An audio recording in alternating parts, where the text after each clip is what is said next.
The cold wind howled across the rugged terrain of Silver Creek, Colorado, as Catherine Griffith huddled against an old oak tree, her tears freezing on her cheeks before they could fully fall. Exiled from the only community she'd ever known, with nothing but the clothes on her back and a small bundle of belongings, she wondered if this would be her final night on Earth, if perhaps that would be a mercy. The year was 1873, and Catherine had committed what the Reverend Wallace deemed an unforgivable sin. She had questioned his interpretation of Scripture when he condemned a dying Ute woman whom Catherine had tried to help. God's mercy extends to all his children, Catherine had argued before the entire congregation, even those who look different from us. Her words had earned her immediate banishment from the Church of Divine Salvation and the town that centered around it. 3 days in the wilderness had left her weak and disoriented. The early October snowfall had caught her unprepared. As darkness fell, Catherine's hope dwindled with the fading light. The sound of approaching hoofbeats barely registered until a deep voice called out, "Madam, you all right there?" Catherine startled, looking up to see a tall figure dismounting from a chestnut mare. The man approached cautiously, his spurs jingling with each step, hat pulled low over his eyes. "I'm fine," she lied, her voice cracking from thirst and cold. The stranger knelt before her, and in the dim light she could see kind blue eyes studying her face. "You don't look fine to me. My name's Adam Mitchell. I've got a cabin not far from here. You'll freeze to death staying out in this weather." Catherine shrank back. "I cannot accept help from a stranger." "Well then," he said, removing his coat and draping it around her shoulders, "we'd best get acquainted quick. Night's coming on fast, and this early snow means business." His genuine concern broke something inside her, and Catherine began to weep openly. "My church, they cast me out, said I was touched by the devil for helping a native woman." Adam's jaw tightened, but his voice remained gentle. "The Lord knows your heart, miss. That's enough." Those simple words, spoken without judgment, were like water to her parched soul. Catherine looked into the cowboy's weathered face and saw something she'd never expected to find again: compassion. "Catherine," she whispered. "Catherine Griffith." "Miss Griffith," Adam said with a slight tip of his hat, "would you allow me to help you to someplace warm?" Catherine nodded, too exhausted to resist further. Adam helped her onto his horse and mounted behind her, one arm securely around her waist as they rode through the gathering darkness. Adam's cabin appeared through the trees, small but sturdy, with smoke curling from the chimney. Catherine could hardly believe her eyes. "You left your fire going while you were away?" "No," Adam replied. "That'll be my partner, Thomas. He's laid up with a broken leg. Don't worry, he's a good sort." The cabin door swung open as they approached, revealing an older man leaning on a crude crutch. "'Bout time you got back," Adam was beginning to think. His words halted when he spotted Catherine. "Well now, who's this?" "Thomas, meet Miss Catherine Griffith. She needs shelter and care." "Miss Griffith, this is Thomas Keene, ornery as a wounded bear but harmless." Thomas nodded respectfully. "Madam," inside, the cabin was simple but clean, with a large hearth providing warmth. Adam settled Catherine near the fire while Thomas hobbled to put on coffee. The warmth began to seep into her bones as Adam bustled about, finding a blanket to replace his coat around her shoulders. "You from Salvation?" Thomas asked, naming the small religious settlement 15 miles east. Catherine stiffened but nodded. "Thought so," Thomas said, exchanging a glance with Adam. "That Reverend Wallace runs a tight ship from what I hear." "Too tight," Catherine whispered. "He preaches love but practices judgment." Adam placed a steaming cup in her hands. "Drink this, then we can talk or not, your choice." The coffee was strong and sweet, bringing life back to her limbs. Catherine studied her rescuer as he moved about the cabin. Adam Mitchell was not what she had expected from a cowboy. His clothes were worn but clean, his manner respectful yet direct. His face was tanned from the sun, with laugh lines around his eyes suggesting a man who smiled often. "Why were you out there alone, Miss Griffith?" Adam finally asked, settling onto a chair across from her. Catherine hesitated, but something in his steady gaze encouraged honesty. "I was banished. 3 days ago, a Ute woman came to the settlement, badly injured. Her people were camped nearby, but she'd been separated during a buffalo hunt. I took her into my home to treat her wounds." Adam nodded for her to continue. Reverend Wallace discovered her the next morning. He said I'd brought a heathen into our godly community, contaminating us all. Catherine's voice shook with the memory. I argued that Christ would have helped her. The Reverend said I was perverting scripture to suit my sinful rebellion. And the woman? Thomas asked quietly. She died that night. They wouldn't even allow her a proper burial on church grounds. I dug her grave myself at the edge of the settlement. Catherine's eyes filled with fresh tears. When I returned, my belongings had been placed outside my door, and the Reverend told me I was no longer welcome. Adam's face darkened with anger. And nobody stood up for you? My parents died in a fever outbreak 2 years ago. I have no family there. The church was everything. Catherine stared into the fire. I had nowhere to go. I just started walking. The silence that followed was broken only by the crackling of the fire and the howl of wind outside. Finally, Adam spoke. You can stay here until you decide what to do next. We've got a small storage room that'll give you privacy. I couldn't impose. It's not imposing if it's offered freely, Adam said firmly. Winter's coming on. Nobody should be out there alone. Thomas nodded in agreement. Adam's right. Besides, I could use the company while this leg heals and he's out working. Catherine looked between the two men, searching for ulterior motives but finding only sincerity. I don't know how I would repay such kindness. Not all kindness requires repayment, Miss Griffith, Adam said softly. Sometimes it's just what people should do for one another. For the first time in days, Catherine felt something other than despair. It wasn't quite hope yet, but perhaps its distant cousin. Thank you, she whispered. That night, in the small storage room Adam had quickly converted to a sleeping space, Catherine knelt beside the narrow cot and prayed not the rigid prayers she'd been taught, but words from her heart, thanking God for guiding her to this unexpected sanctuary. Morning came with pale sunlight streaming through the cabin's small windows. Catherine awoke disoriented before remembering the events of the previous day. She smoothed her rumpled dress as best she could and pinned up her hair, wishing for a proper change of clothes and a bath. When she emerged, she found Adam alone in the main room cooking breakfast over the fire. Thomas is still sleeping, he explained. His leg pains him worst in the morning. Hope you like flapjacks. I haven't had flapjacks in years, Catherine admitted. The Reverend considers them too indulgent for regular consumption. Adam raised an eyebrow but made no comment as he flipped the cakes onto a plate. Sit and eat while they're hot. I've been thinking about your situation. Catherine tensed. Would he ask her to leave already? There's a settlement about 3 days' ride from here called Promise. It's not like Salvation. Folks of all kinds live there together. They've got a schoolhouse that needs a teacher. I'm not a teacher, Catherine said. Can you read and write? When she nodded, Adam continued. That's more than some. I could take you there, help you get settled. The offer was generous, too generous. Why would you do that for a stranger? Adam set his own plate down and looked at her directly. Because I've seen what happens to people left with no options in this country. Besides, I do business in Promise regularly. It's no trouble. I can't leave immediately, Catherine said hesitantly. I need to recover my strength. Course not. Rest up. When you're ready, we'll talk about it again. Over the next few days, Catherine found herself settling into the rhythm of cabin life. She took over cooking duties, grateful to have a purpose. Thomas proved to be a storyteller of exceptional talent, regaling her with tales of his and Adam's adventures driving cattle and prospecting for gold. Adam here saved my life twice over, Thomas told her one evening while Adam was out checking the horses. Once from a rattlesnake bite and once from my own foolishness when I tried to cross the Davidson River during spring flood. You two have been partners a long time. Going on 8 years now. Met when we both signed on with the Fletcher outfit driving Longhorns up from Texas. Been inseparable since, though this one's going to slow us down. He tapped his splinted leg ruefully. How did it happen? Catherine asked. Horse threw me in a gully about a month back. Clean break, but it'll be winter before I'm riding again. He studied her face. Adam says you might be heading to Promise. Catherine sighed.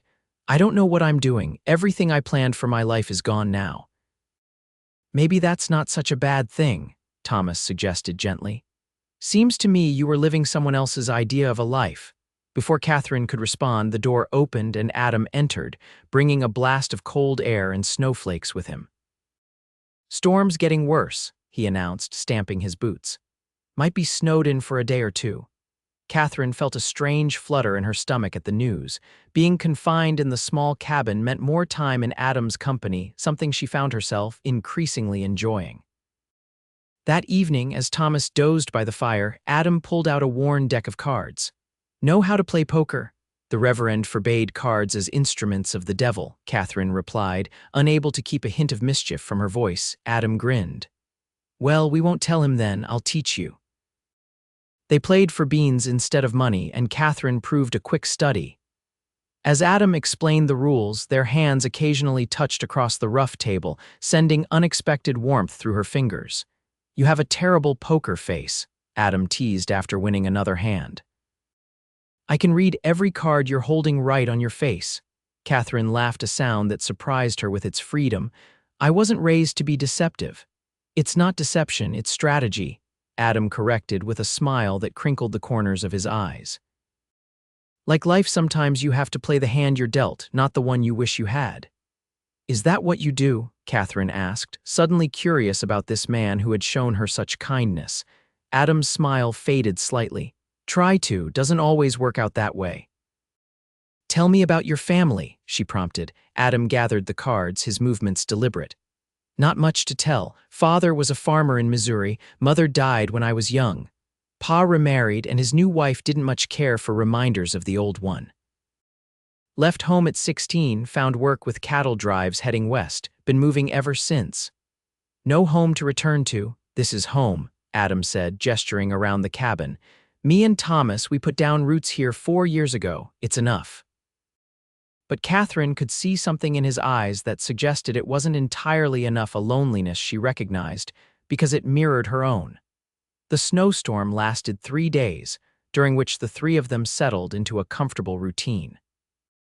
Catherine discovered an old Bible tucked away on a shelf and spent hours reading passages that had been forbidden at Salvation's Song of Solomon, with its passionate declarations of love, and Ecclesiastes, with its questions about the meaning of life. On the 4th morning, the sun emerged bright and clear. Adam announced he needed to ride to the nearest trading post for supplies, now that the trails were passable. "Would you like to come along?" he asked Catherine. "Might do you good to get some air." Eager to see more of the countryside, Catherine agreed.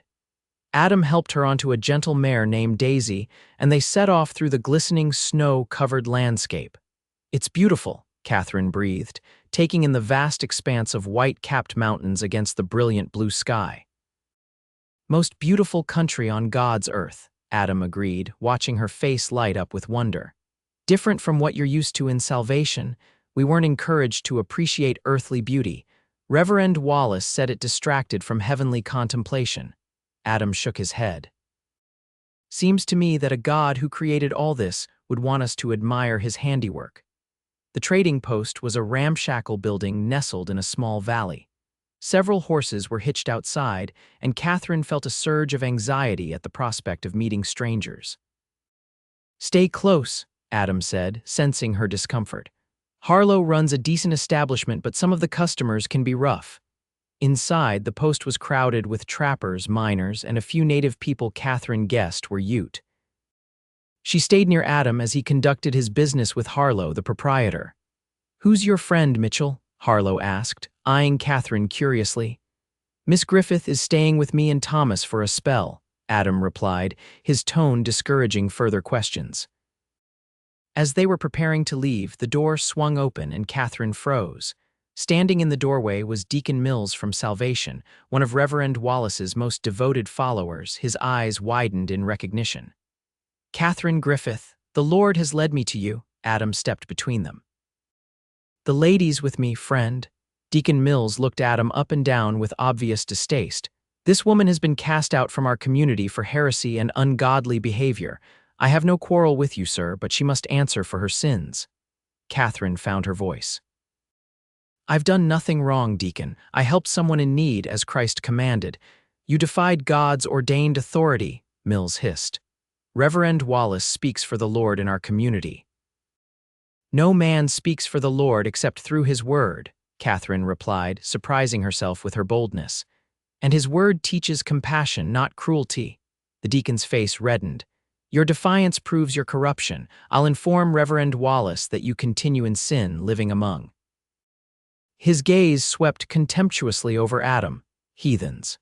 Adam's hand moved to rest near his holstered revolver. "I think you'd best be moving on now. Miss Griffith is under my protection." Something in Adam's steady gaze made the deacon step back. With a final glare at Catherine, he spat on the floor and left the trading post. The ride back to the cabin was tense, with Catherine fighting tears of shame and anger. "I'm sorry you were subjected to that," Adam finally said as they crested a hill overlooking the valley where his cabin stood. "No, I'm sorry I brought trouble to your doorstep," Catherine replied. "That man will report to Reverend Wallace. They may come looking for me." Adam's expression hardened. "Let them come, they have no authority here." Catherine studied his profile, touched by his protectiveness yet troubled by the danger she might have placed him in.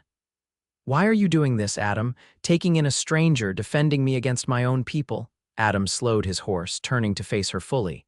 "Because what they did to you was wrong. Because any faith that throws people away instead of lifting them up isn't faith at all, it's just power wearing holy clothes." His words struck Catherine to her core. They were the thoughts she'd never dared articulate, even to herself. "Besides," he added more softly, "you remind me that there's more to life than just surviving from season to season." The look in his eyes made Catherine's heart beat faster. For the first time, she allowed herself to acknowledge the growing attraction she felt toward this man who had saved her in more ways than one. Back at the cabin, they found Thomas sitting outside, testing his weight on his healing leg. "Had a visitor," he announced as they dismounted. "Stranger asking about a woman from Salvation.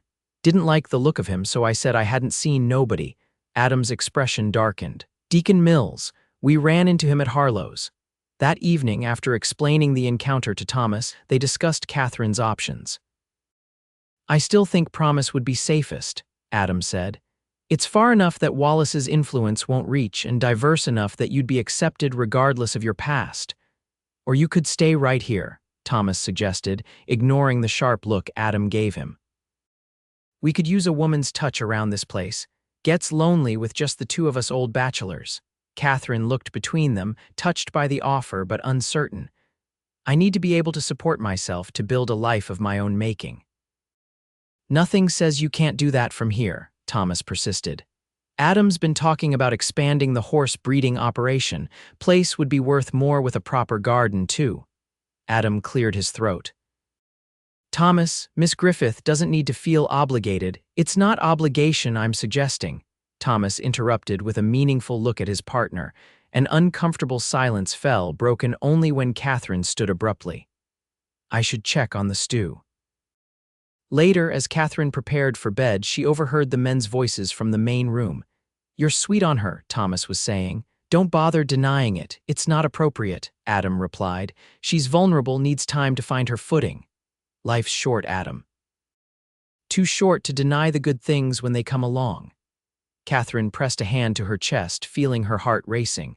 Was Thomas right? Did Adam have feelings for her? More importantly, what were her own feelings, still tangled in the aftermath of her banishment? The next week brought warmer weather that melted much of the snow. Catherine began venturing outside more, helping Adam with the horses and starting to clear ground for a spring garden. Each day in his company deepened her admiration for this quiet, principled man. Adam taught her to ride properly, his hands steady at her waist as he adjusted her posture in the saddle. He showed her the boundaries of his property, pointing out landmarks with obvious pride in the life he'd built. "How many horses do you raise?" Catherine asked as they surveyed the small herd grazing in a protected valley. "Started with 3 mares and a stallion. Now we're up to 15 head. Good stock cross between quarter horses and mustangs. Makes for animals with stamina and intelligence." "You love them," Catherine observed, watching how the horses came when he called. "They're honest creatures," Adam replied. "No pretense or judgment in them." One afternoon, as Catherine was hanging laundry behind the cabin, she heard the distinctive sound of approaching riders. Shading her eyes, she spotted 3 men on horseback coming up the trail and recognized with a jolt of fear the black coat and wide-brimmed hat of Reverend Wallace himself. Catherine ran to the barn where Adam was working. "They're coming, Reverend Wallace and 2 others." Adam immediately dropped his tools and moved to the cabin door, lifting his rifle from its pegs. "Stay inside with Thomas." "No," Catherine said firmly. "This is my fight. I won't hide." Adam studied her face, then nodded reluctantly. "Stay behind me at least." They stood together on the porch as the riders approached. Thomas hobbled out to join them, his own shotgun in hand. Reverend Wallace reined in his horse and regarded them with cold eyes. "I see Deacon Mills was correct about where our lost sheep had strayed." "State your business and then move on," Adam said evenly. "You're trespassing on private property." Wallace ignored him, focusing on Catherine. "Catherine Griffith, you have brought shame to our community and blasphemed against God's ordained order. I've come to offer you one chance at redemption. Renounce your sinful ways, submit to the discipline of the church, and you may return to salvation." Catherine stepped forward, despite Adam's attempt to keep her behind him. "What sin have I committed, Reverend? Showing mercy, questioning your interpretation of Scripture." "Pride," Wallace thundered. "The original sin, thinking you know better than those God has placed in authority." "The authority I recognize is Christ's teachings of love and compassion," Catherine replied steadily, "not the rules of men who use his name to control others." The Reverend's face contorted with rage. "Then you are damned, woman, and those who harbor you share in your damnation." Adam stepped forward, his rifle lowered but ready. "I think we have a different understanding of damnation, Reverend. Now I'll ask you once more to leave my property." One of Wallace's companions, a burly man with a nasty scar across his cheek, moved his hand toward his holstered pistol. "You'd threaten a man of God." "I don't see a man of God," Adam replied coldly. "I see 3 trespassers harassing a lady under my protection." Thomas had moved to the side of the porch, his shotgun now trained on the scarred man. 2 against 3 aren't bad odds from where I'm standing." Wallace assessed the situation, clearly unaccustomed to being defied. Finally, he straightened in his saddle. "Catherine Griffith, you are hereby excommunicated permanently from the Church of Divine Salvation. Should you ever return to our lands, you will be treated as an enemy of God." "I'm not the one making enemies of God's children," Catherine said quietly. With a final glare, Wallace wheeled his horse around. "This isn't over," he warned before spurring his mount down the trail, his companions following. When they had disappeared from sight, Catherine's legs gave way beneath her. Adam caught her before she fell, leading her to sit on the porch steps. "You stood your ground," he said with unmistakable pride in his voice. "Not many would have the courage to face down a man like that." "I was terrified," Catherine admitted, "but something has changed in me since coming here. I see now how his teachings twisted Scripture to serve his own need for control." Thomas clapped her on the shoulder. "You did fine, girl, just fine." That night, unable to sleep, Catherine wrapped herself in a blanket and stepped outside to gaze at the stars. The confrontation with Wallace had left her shaken but also strangely liberated. For the first time, she had spoken her truth without fear of divine retribution. She didn't hear Adam approach until he spoke. Couldn't sleep either. Catherine turned to find him standing a few feet away, his own blanket draped around his shoulders. "I keep hearing his voice calling me damned." Adam moved to stand beside her. "Do you believe that's true?" "No," Catherine said firmly. "I don't believe God works that way anymore." "How do you think he works?" Catherine considered the question. "I think he speaks in the quiet moments, in kindness between strangers, in beauty that takes your breath away." She gestured toward the star-filled sky. "In all of this." Adam's gaze remained on her face rather than the stars. "I think so too." Their eyes met, and Catherine felt that same flutter in her stomach she'd experienced several times in Adam's presence. This time, she didn't look away. "Catherine," Adam said softly, "I don't want to push you toward promise or anywhere else. Truth is, I'd like you to stay. Not just because you need shelter, but because—" He hesitated, uncharacteristically uncertain. "Because," she prompted, her heart pounding, "because in these few weeks, you've brought something to this place, to my life, that I didn't know was missing." He took a deep breath. I'm not a fancy-talking man. I can't quote scripture like your reverend, but I know what I feel, and it's something I never expected to find out here. Catherine took a step toward him, closing the distance between them. I feel it too, Adam. It frightens me how completely my life has changed. But when I'm with you, the fear disappears. Adam reached out, gently touching her cheek. I don't want to take advantage of your situation. You saved my life, Catherine whispered, but that's not why I care for you.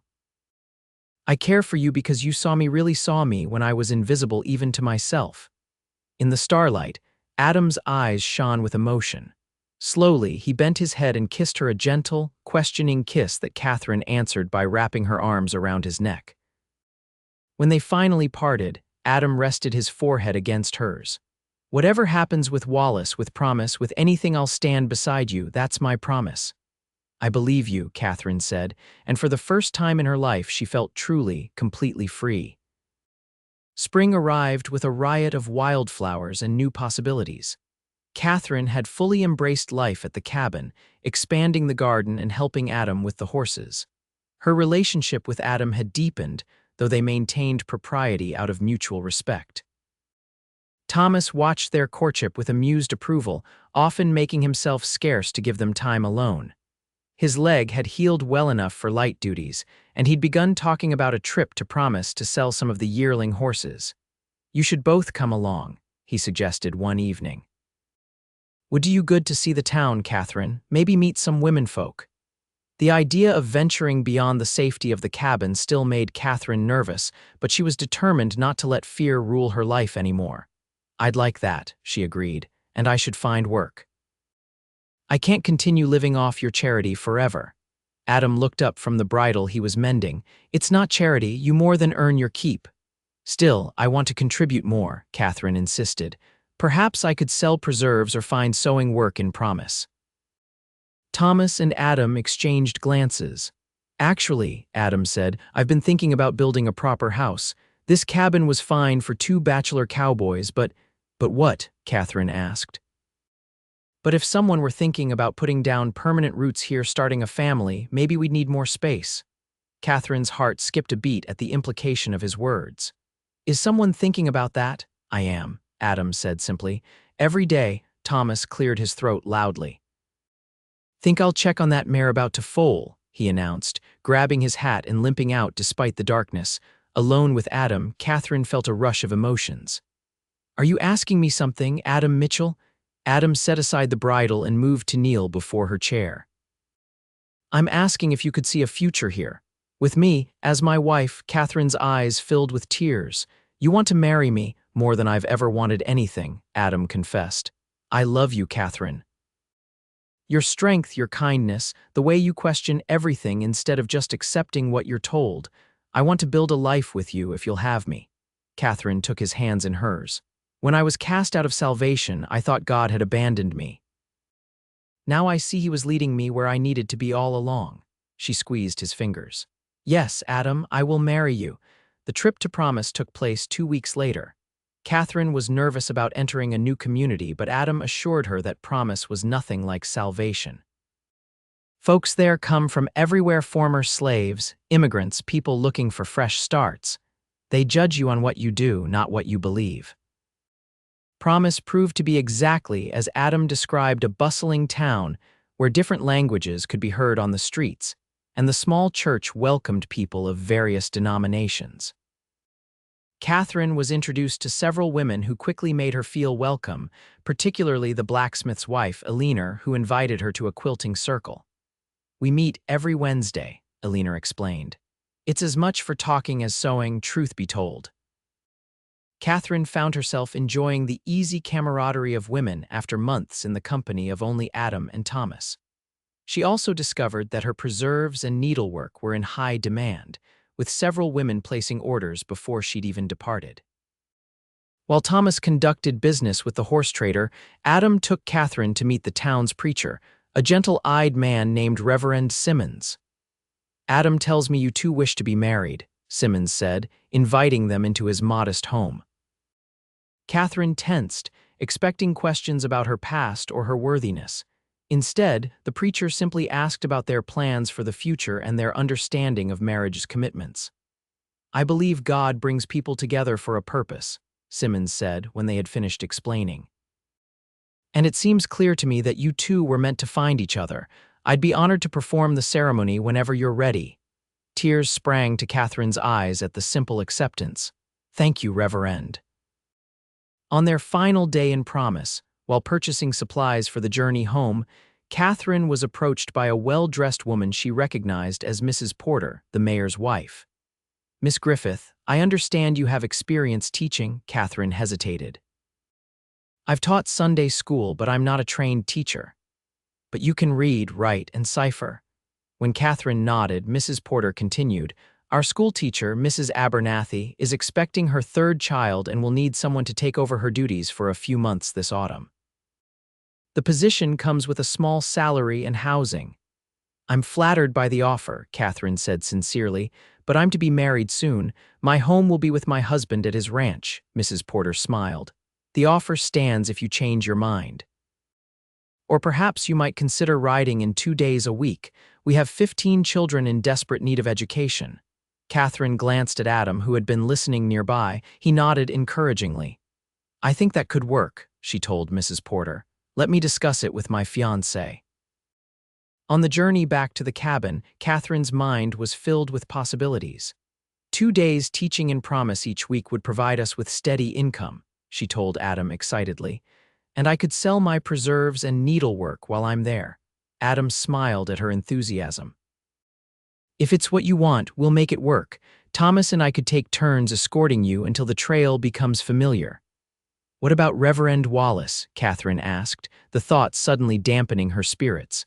"Promise isn't far enough from salvation that our paths won't cross eventually." Adam's expression grew serious. "We can't live our lives in fear of him, Catherine. Besides, you have friends now in Promise and at home. You're not alone anymore." Home. The word filled Catherine with warmth. After weeks of uncertainty following her banishment, she finally had a place and people to call home. The wedding took place on a perfect June morning, with wildflowers decorating the newly constructed house Adam had been secretly building with Thomas's help. Reverend Simmons traveled from Promise to perform the ceremony, bringing with him a small delegation of townspeople who had quickly become friends to Catherine. She wore a dress of pale blue silk that Alina had helped her sew, with wildflowers in her hair instead of a veil. Adam, freshly shaven and dressed in his best clothes, watched her approach with undisguised adoration. "Dearly beloved," Reverend Simmons began, "we are gathered here today to witness the union of two souls clearly guided by God's hand." As Catherine and Adam exchanged vows, she marveled at the journey that had brought her to this moment.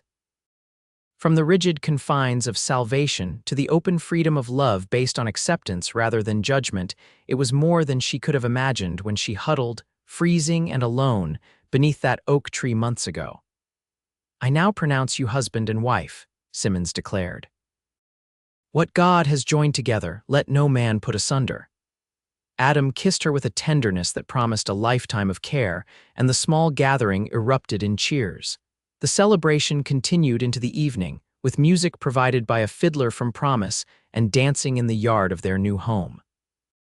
As twilight fell, Adam pulled Catherine aside, leading her to a quiet spot beneath the stars.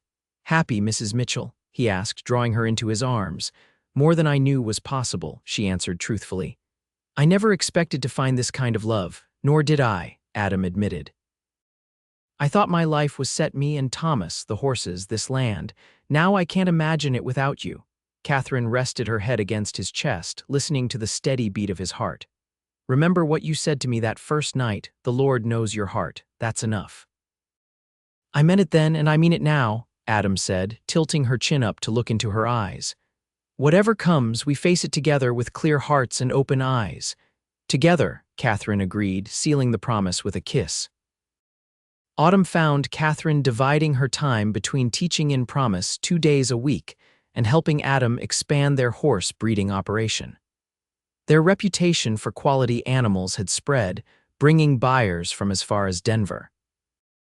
Thomas had become something of an uncle figure, doting on Catherine and teasing Adam about his married ways. The three of them had fallen into a comfortable routine that honored their individual strengths while building a shared future.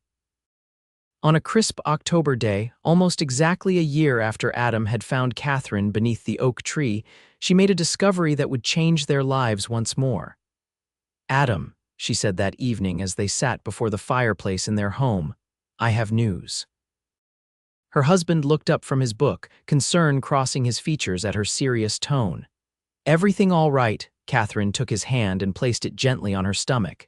"Everything is perfect. We're going to have a child in the spring." Adam's expression transformed from confusion to wonder. "A baby, you're sure?" "As sure as I can be," Catherine confirmed, her eyes shining with happy tears. "Dr. Wilson in Promise confirmed it yesterday." Adam pulled her into his arms, laughing with joy. "A child," he repeated in awe, "our child." When they told Thomas the news, the older man wept unashamedly before declaring he would build the finest cradle the territory had ever seen. The months that followed were filled with preparations and plans. Catherine continued teaching until winter made the journey to Promise too difficult, then devoted herself to readying their home for the new arrival. Adam worked tirelessly to ensure their growing enterprise would provide security for his expanding family. In late March, as the first wildflowers began to appear, Catherine went into labor. The midwife from Promise had moved in a week earlier in anticipation and guided Catherine through the long, difficult birth. Adam paced outside, his face etched with worry each time Catherine's cries reached his ears. Thomas tried to distract him with talk of the horses, but Adam could focus on nothing but his wife's struggle. Finally, as dawn broke over the mountains, a new cry joined Catherine's, the lusty wail of a newborn taking its first breath. The midwife emerged moments later, her face tired but smiling. "You have a daughter, Mr. Mitchell, a beautiful, healthy daughter." Adam rushed into the bedroom to find Catherine propped up against pillows, cradling a tiny bundle wrapped in a soft blanket. She looked exhausted but radiant, her eyes filled with love as she gazed at their child. "Come meet your daughter," she whispered as Adam approached reverently. The baby was red-faced and wrinkled, with a tuft of dark hair like her father's. As Adam sat carefully on the bed beside them, the infant opened her eyes blue like his, but with the same questioning intelligence he'd first noticed in Catherine. "She's perfect," Adam breathed, gently touching the baby's cheek. "What shall we name her?" Catherine had been considering this for months. "I'd like to call her Grace," she said, "because that's what brought us together and what she represents in our lives." "Grace Mitchell," Adam tested the name, smiling. "It's perfect, just like her." In the days that followed, Catherine marveled at the profound changes in her life. From the strict, joyless existence in salvation to this abundant life filled with love, purpose. And now a child, the journey had been nothing short of miraculous. One evening, as Adam rocked baby Grace on the porch while Catherine prepared dinner, a rider appeared on the trail leading to their home. Catherine tensed automatically. Even after all this time, the memory of Reverend Wallace's threats remained sharp. Adam handed Grace to Thomas and stepped forward to meet the visitor, his hand near his holster. But as the rider drew closer, Catherine recognized Aliner's husband, the blacksmith from Promise. "Mitchell," he called out, "got news you should hear." Adam invited him in, and over coffee the blacksmith delivered his message. "Reverend Wallace is dead. Caught fever last month and passed 3 days ago." Catherine sat heavily in a chair, a tumult of emotions washing over her. "How did you hear?" Trader passing through salvation brought word to Promise. "Thought you should know, considering your history with the man." After the blacksmith departed, Catherine walked alone to the oak tree where Adam had found her that fateful night. The tree had become a special place for her, a reminder of endings that led to beginnings. Adam joined her there, Grace bundled against the evening chill in his arms. "You all right?" "I am," Catherine said thoughtfully. "I don't celebrate his death, but I feel released somehow, the last shadow lifted." Adam put his free arm around her shoulders. "He can't hurt you anymore." He never really could, Catherine realized. Not after I found the courage to question what I'd been taught. Not after I found you. Grace stirred in her father's arms, making the soft cooing sounds that always melted Catherine's heart. She took her daughter, smiling as tiny fingers wrapped around her own. "This is what matters," she said softly. "This love, this family we've built, the life we choose each day." Adam kissed her temple.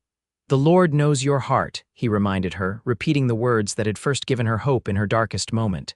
"That's enough." "More than enough," Catherine agreed, leaning against the strong shoulder of the man who had helped her find not just shelter but true salvation. "It's everything." As they walked back to their home, where Thomas waited with dinner and stories to tell, Catherine looked out across the land that had become hers, the mountains standing guard in the distance, the horses grazing peacefully in the valley, the garden beginning to show green shoots of new life. This was faith, she thought. Not the rigid rules and fear of judgment she'd grown up with, but this daily choice to love, to grow, to build something meaningful with the people who mattered. This was the gospel Adam had taught her through his actions, that love was the heart of all true belief. And as she crossed the threshold of their home, baby Grace in her arms and Adam at her side, Catherine knew with absolute certainty that she had found her true place in God's world at last.